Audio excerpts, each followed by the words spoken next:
الصبح بدا من طلعته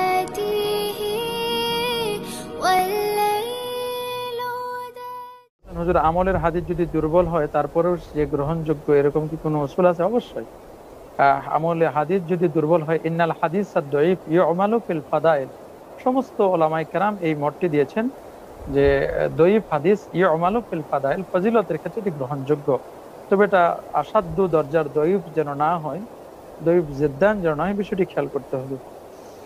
দেখি ইয়াহইয়া ইবনে মাঈন, যাকে ইলমুল হাদিসের একজন সম্রাট বলা হয়, বাদশার মতো, ইয়াহইয়া ইবনে মাঈন, আরো কয়েকজন আছেন, কারণ পৃথিবীর সম্রাট, রাজা, বাদশা যাই বলি না কেন, একজন তো না, অনেক আছেন। ইলমুল হাদিসের এরকম অনেক আছেন। আবু বকর ইবনুল আরবি এবং তারা এটাকে রাজি দিয়েছেন যে দাঈফ হাদিস অনুযায়ী কোনো আমল করা যাবে না, এমনকি ফাদাইলুল আমালেরও ক্ষেত্রে। এবং এটাই ইমাম বুখারীর প্রকাশ্য মত, ইমাম মুসলিমের প্রকাশ্য মত, ইবনু হাজম এবং আরো অসংখ্য উলামায়ে কেরাম, আমাদের মুহাদ্দিসিন কেরাম এটা বলেছেন, যারা বিশ্ববিখ্যাত স্কলার। আসলে ইমাম বুখারীর মতো আরেকজন স্কলারকে হাদিসে পাবো আমরা? পাবো না। তাহলে তিনি যে মতটা পোষণ করেছেন সেটাকে আপনি ফেলে দেবেন কেন?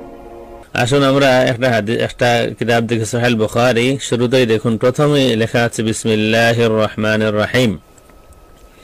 আপনাদের সামনে সহিহ বুখারী, প্রথম লাইনটাই হলো বিসমিল্লাহির রহমানির রহিম। অথচ কোন ভালো কাজের শুরুতে বিসমিল্লাহির রহমানির রহিম দিয়ে শুরু করা, এই হাদিসটা অনেকে দাঈফ বলেছেন। আসুন দেখি, মজমু ফাতাওয়া মাকালাত মুতানাওয়িআ, তালিফ শেখ আব্দুল আজিজ ইবনে আব্দুল্লাহ বিন বাজ, এটা হচ্ছে 25তম খণ্ড, পেজ 135। এখানে দেখতে পারেন প্রশ্ন করা হয়েছে, মা সিহহাতু হাদিস কুল্লু আমরিন যী বালিন লা ইউবদা ফীহি বিবিসমিল্লাহ ফাহুয়া আবতার আখতা আজজাম।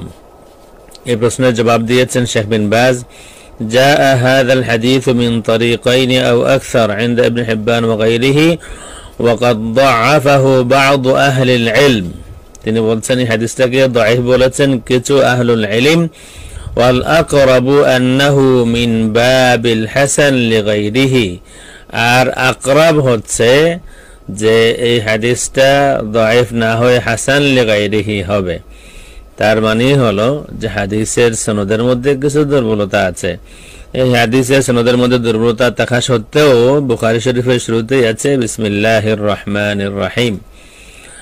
সুতরাং আমি আশা করি আপনার প্রশ্ন সংক্ষেপে আমরা উত্তর দিতে পেরেছি। দাঈফ হাদিসটাকেও মুহাদ্দিসিন কেরাম হাদিস মনে করতেন, আর আমাদের সময়ে এই যে প্রাণীগুলি আছে তারা দাঈফ এবং জাল দুইটাকে এক করে ফেলে, একেবারে অটো ডেলিভারি দেয়।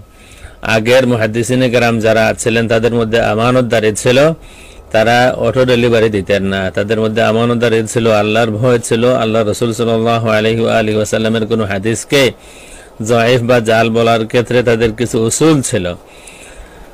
আর আমাদের বর্তমান এই সময়ের প্রাণীগুলি, তাদের উসুলটা হলো তাদের মুখ দিয়ে যা আসে তাই বলে দেয়। কোন হাদিস হাসান পর্যায়ের আছে, একেবারে সরাসরি মারে দিবে যেটা জাল জাল বলে দেয় শুধু। সুতরাং এই জালদের কবলে আসলে আল্লাহ রাসূল সাল্লাল্লাহু আলাইহি ওয়াসাল্লামের হাদিসগুলি পড়ে গিয়েছে। আমি আশা করি প্রশ্ন উত্তর আপনি পেয়েছেন।